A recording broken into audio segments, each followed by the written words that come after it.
नमस्कार फ्रेंड्स। और आज हम यहाँ बैठकर बहुत ही प्यारे प्लांट की बात करेंगे।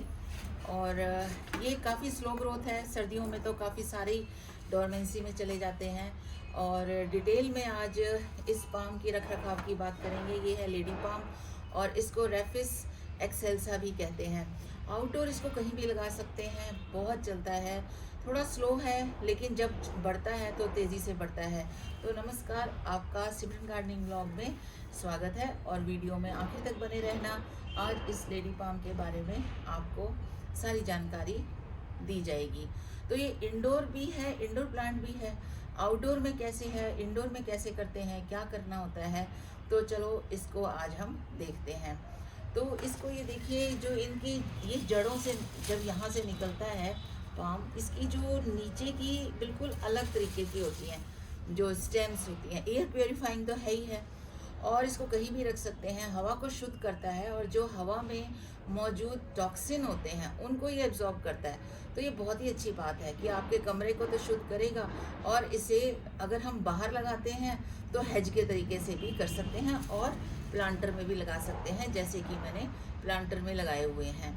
बस ये ध्यान रखिए कि जहाँ धूप होती है वहाँ ये नहीं चलते, बहुत ज़्यादा धूप नहीं होनी चाहिए।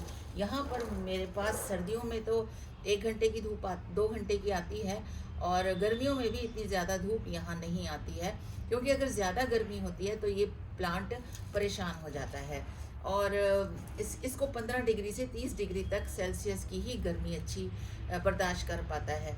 तो क्योंकि हमारे यहाँ नॉर्थ इंडिया में एनसीआर में हमारे पास 2 महीने ही खाली विंटर्स रहते हैं, बाकी टाइम तो हमारे पास गर्मियाँ ही रहती हैं। गार्डन सॉइल की बात करें तो गार्डन सॉइल 30% कोकोपीट इसमें हम डालेंगे। इसके अलावा हम इसमें वर्मी कंपोस्ट और गार्डन सॉइल, और इसकी अगर हम ये करें कि हाँ 5 से इससे ये हो सकता है कि हम जब हम फर्टिलाइज़र डालें तो इतनी ज़्यादा फर्टिलाइज़र की अभी इसको ज़रूरत नहीं है सर्दियों में।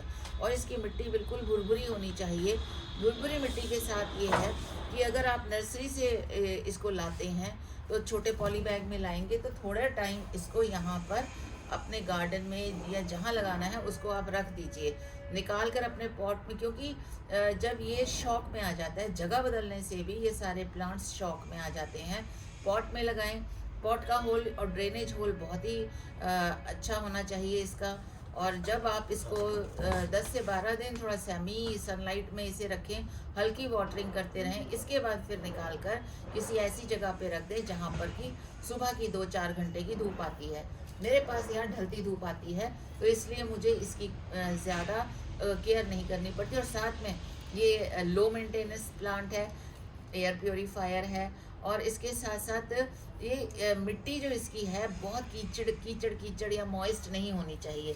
ये मैं दिखाऊं आपको, ये देखिए, इसको शायद मैं हफ्ते में एक ही बार 1 या 2 बार पानी देती हूँ आजकल सर्दियों में। तो गर्मियों में इसको बहुत पसंद है, नहाना बहुत पसंद है, इसको खूब छिड़काव कर दीजिए।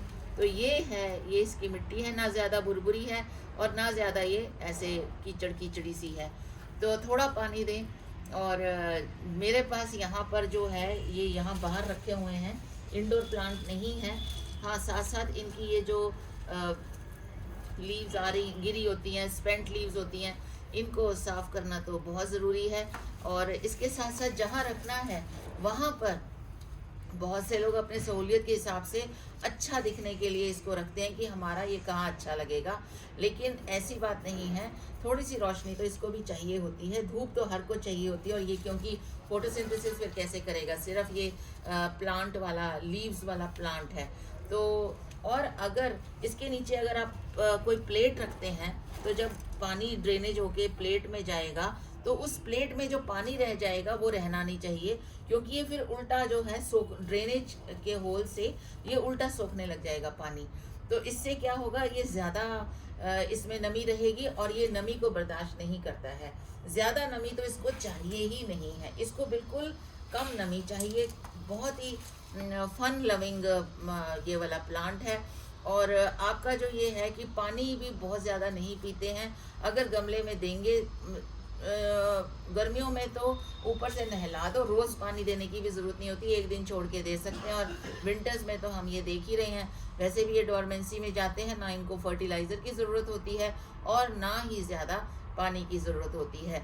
अगर आप ज़मीन पे लगाते हैं तो ये 5 से 8 इंच तक ऊंचे बढ़ जाते हैं, हेज बन जाते हैं।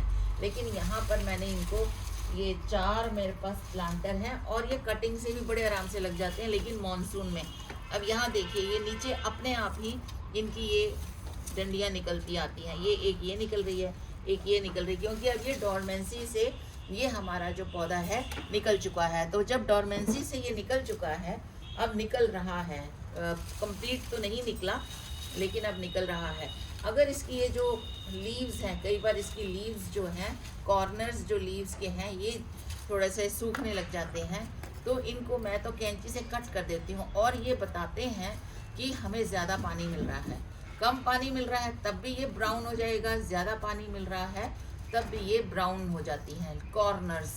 तो इनको क्योंकि ये ऑर्नामेंटल प्लांट है तो हल्का हल्का इनको मैं कट कर देती हूँ, जिससे कि ये इनको, इनके जो कॉर्नर्स हैं ये बहुत ही सुंदर लगे। तो इस तरह से इसमें इस तरीके से हमने इसको मेंटेन करना है। और इनको सर्दियों में डोरमेंसी में होता है, ना ज़्यादा पानी की आवश्यकता होती है, ना फर्टिलाइज़र की आवश्यकता होती है। और अगर लिक्विड फर्टिलाइज़र की बात करें तो घर से फ्री जो हमारा फर्टिलाइज़र निकलता है, जो हमारी सब्जियों का पानी है, फलों का पानी है, वो ही मैं डालती हूँ। तो लिक्विड फर्टिलाइज़र के लिए आप मेरे चैनल पे जाकर देख सकते हैं कि मैंने कैसे लिक्विड फर्टिलाइज़र बनाया है।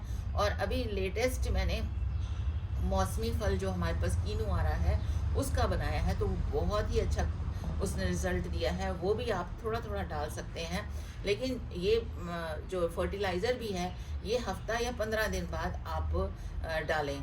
और अच्छे तरीके से अगर ग्रोथ लेनी है गर्मियों में, तो अभी ये सुसुप्त अवस्था मीन्स डोरमेंसी में है, अभी शांत है, नींद में है, ज़्यादा छेड़छाड़ नहीं करनी है।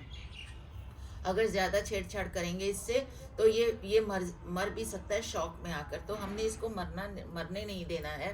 हमने इसको, जब ये डोरमेंसी से निकल आएगा, इनके अभी इनकी पत्तियों पे हल्का हल्का आप छिड़काव कर सकते हैं, या जैसे जो सूती कपड़ा होता है, सूती कपड़े से भी ऐसे हाथ में लेकर इसको, या तो हाथ से ही ऐसे पहुंच सकते हैं। लेकिन अगर आपको लगता है कि आपके हाथ गंदे होंगे, वो तो होंगे ही, क्योंकि ये मैंने कल इसको स्प्रे किया था और उसके बाद मैंने तुरंत सूती कपड़े से इसको पोंछ दिया था। और पत्तियों की इसको ये भी है कि अगर आप एप्सम सॉल्ट है आपके पास, तो एप्सम सॉल्ट को मिलाकर उसका स्प्रे करें तो ये और चमक के रंग आता है इनका। और पौधों की अगर हम रूट डिवीज़न करना चाहते हैं तो अभी बिल्कुल ना करें। मैं रूट डिवीज़न ऐसा नहीं करती, लेकिन जब मैं मॉनसून के टाइम मैं ज़रूर करती हूँ। और कटिंग से ये बहुत अच्छी होती है। मैंने लास्ट ईयर कटिंग से ही ये वाला प्लांट है, कटिंग से ही इनको करा था। ये मेरे पास थे, लेकिन ये थोड़ा सा हल्का हो गया था, तो इसमें मैंने कटिंग्स लगा दी थी और ये काफ़ी अच्छा घना हो गया। और ये अपने आप ही, इसमें कोई कटाई छटाई कुछ ज़्यादा नहीं करने पड़ते। कुछ पत्ते जो सूख जाते हैं उनको निकाल दो, और तरीके से अगर निकालेंगे तो फिर दूसरा जो, क्योंकि ये रूट बाउंडेड होते हैं, तो जो रूट बाउंडेड जड़ें जुड़ी होती हैं उन जड़ों को भी नुकसान ना पड़े। और इंडोर प्लांट है, इंडोर प्लांट भी अगर ये सूखता है तो इसको एक दिन रोशनी में रख लीजिए, धूप में रख दी, धूप ज़्यादा धूप नहीं, बाहर रख दीजिए फुल रोशनी में, जिससे कि इसकी मिट्टी को भी ऑक्सीजन मिल जाए। और हाँ, साथ में ये गुड़ाई हल्की करनी है, क्योंकि यही बताया मैंने कि ये रूट बाउंड होता है, तो गुड़ाई बड़े आराम से करना है। इस पौधे को बिल्कुल पसंद नहीं है कि आप इसको बार बार रिपोर्टिंग करें, बार बार गमले को उल्टा करें, उसकी मिट्टी चेंज करें। इस पौधे को ये बिल्कुल पसंद नहीं है, ये जैसा है वैसे ही रहने दें। यानी अगर आप एक बार लाएंगे, तो मेरे पास सिर्फ एक ही सबसे ये पीछे जो पुराना प्लांट है एक ही था, उससे मैंने ये 2 3 4 उससे मैंने ये 4 प्लांटर बनाए हैं, कटिंग से ही बनाए हैं मॉनसून में, लेकिन इस टाइम नहीं। और अगर आप इसको रिपोर्ट करना भी चाहते हैं, अगर ज़मीन पे करना चाहते हैं यहाँ से लेकर, तो बहुत ध्यान से करना। लेडी पाम के बारे में जो सारी बातें मैंने आपसे की हैं, इसका एटमॉस्फेयर कैसा होना चाहिए, इसे गमले में या हैज की तरह लगाएं, बाहर घरों में लगाएं, बहुत बड़े बड़े अस्पतालों में, बड़े बड़े कंपनीज में, बड़े ऑफिसेज में ये बाहर हेज की तरह भी लगे होते हैं। फर्टिलाइज़र कैसा होना चाहिए, ये सारी मैंने आपको बातें की हैं और प्रोपेगेशन का तरीका भी मैंने आपसे शेयर किया है।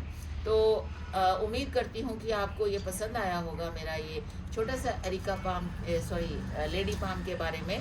तो आप ये वीडियो अवश्य शेयर करें, और जो पौधों के शौकीन हैं, हम पौधों से रिलेटेड हर जानकारी आपको मैं देती हूँ, तो उसका अनुभव भी आप मेरे चैनल पे आकर ले सकते हैं, खासकर लिक्विड फर्टिलाइज़र का, लिक्विड फर्टिलाइज़र या सूखी खाद का। सूखी फर्टिलाइज़र भी मैं बनाती हूँ, कंपोस्ट भी मैं बनाती हूँ। तो आप सब ये फ्री में अपने घर में किचन से निकलने वाला जो कूड़ा है उससे कंपोस्ट बना सकते हैं। और मैं आपके प्रश्नों का भी जवाब दूंगी लेडी पाम के बारे में, अगर आपने कमेंट्स में पूछना है। तो फ्रेंड्स, बहुत बहुत धन्यवाद आपका। नमस्कार। पूरे वीडियो में बने रहने के लिए शुक्रिया। फिर मिलते हैं आपसे एक नई वीडियो के साथ। तो खूब ढेर सारा प्यार मेरी लेडी पाम की तरफ से भी आपको। Thank you. Happy gardening to all of you. फिर मिलेंगे एक नई वीडियो के साथ। And happy lady palm. Thank you.